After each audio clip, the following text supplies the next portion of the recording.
আসসালামু আলাইকুম, welcome to my another video.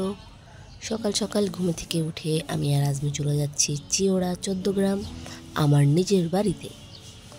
তো আমাদের কিছু কাজ ছিল ইম্পর্টেন্ট, তার জন্য আমি আর আজমি মিলে 2টা বস্তা নিয়ে চলে গেলাম বাড়িতে আমার আব্বু রয়েছে। আব্বু কিছু কাজ আছে বাড়িতে, তাই আব্বু গ্রামে রয়ে গেছে। আর আমরা বস্তার মধ্যে কিছু আসবাবপত্র নিয়ে গ্রামের দিকে রওনা হলাম। এই প্রথমবার আমি আর আজমি একা একা যাচ্ছি দাদুর বাড়িতে। এর আগে আমি একা গেছি, কিন্তু আজমির সাথে যাইনি কখনো একা। তো এদিকে আমরা বাসে উঠে পড়লাম। উঠে আমরা দুজন একদম লাস্টের সিট নিলাম, যেহেতু আমরা তাড়াহুড়া করতে চাচ্ছি, দেরি করা দরকার নেই। তো এদিকের মধ্যে আমরা কুমিল্লা ক্যান্টনমেন্টটা পার হয়ে গেলাম। এর মাঝখানে অনেকগুলো ফুটেজ ছিল, কিন্তু আপনারা তো হারা জীবনে দেখে আসছেন আমার 14 গ্রাম চিওড়ার ফুটেজ, তাই আমি এবার দেখাচ্ছি না আপনাদেরকে।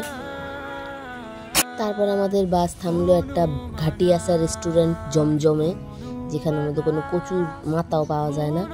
তো এদিকের মধ্যে বাসে একটা মানুষও নয়, সব নেমে গেছে, খালি আমি একা বসেছিলাম, খুব রিল্যাক্স। তারপর আজমি চলে আসলো একটা কেক নিয়ে, একটা শর্মা নিয়ে, 2 কাপ চা নিয়ে, যেগুলোর টেস্ট একদম বিচ্ছিরি ছিল। আর কেকটা মনে হয় আপনার 2 মাস আগের ছিল, এত বাজে। তারপর আমরা বাস থেকে নেমে গেলাম, নেমে একটা সিএনজি নিয়ে নিলাম। তো আমাদের বাসার যে রাস্তা, ওটা হচ্ছে 2-ওয়ে রাস্তা। তো আমরা যেটা দিয়ে ঢাকা চিটাগাং যায়, ঢাকা থেকে চিটাগাং ওই রোডে নামি, আর যে দিক থেকে চিটাগাং থেকে ঢাকা যায় ওই রোড পার করতে হয়। তারপরে আমরা আমাদের বাড়ির দিকে চলে আসলাম।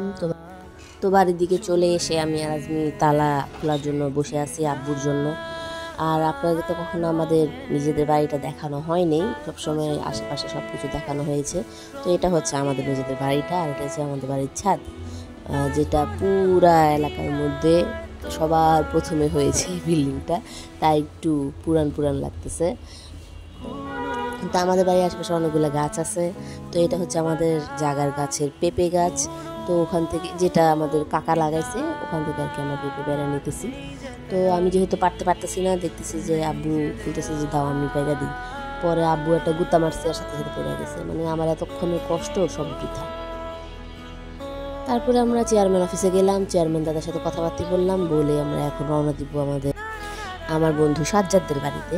যেহেতু আমরা সকালে আসছি আর বলতেছি যে চলে যাব তাড়াতাড়ি, তো সাজ্জাদ বললো যে কেন চলে যাবি, আমার বাসায় আয়, আমার বাসায় এসে খাওয়া দাওয়া করবি, তারপরে যাবি। তো ওর কথা আমি আর ফালায় দিলাম না। আর সাজ্জাদের বাড়ি হচ্ছে আমার বাড়ি থেকে বেশিক্ষণ না, 10 মিনিটের দূরত্বে। তো ওর বাড়িতে গেলাম, গিয়ে আমরা খাওয়া দাওয়া করলাম।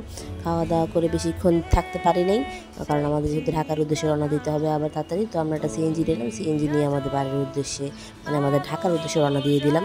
তো আমরা বাস পেয়ে গেলাম 6টা 20-এর। তো 6টা 20-এর বাসে উঠে আমরা এখন ঢাকা দিকে রওনা হলাম। আর আজকে আকাশটা মাশাআল্লাহ দিল অনেক সুন্দর ছিল, আর আকাশ দেখতে আমার এভাবেই অনেক সুন্দর লাগে, যেটা বলার বাহিরে। আর আকাশ দেখলে আমার ক্যামেরাটা বাইরে হয়ে এসে পড়ে। তো দিন শেষে একটা কথাই আমি আপনাদের সবাইকে বলবো, যে কোনো সৎ আর নেক উদ্দেশ্যে যদি আপনারা কোথাও যান, ওই কাজটা সবসময় সম্পন্ন হয়ে থাকে, আলহামদুলিল্লাহ। ধন্যবাদ আমার ভিডিওটি দেখার জন্য। আসসালামু আলাইকুম।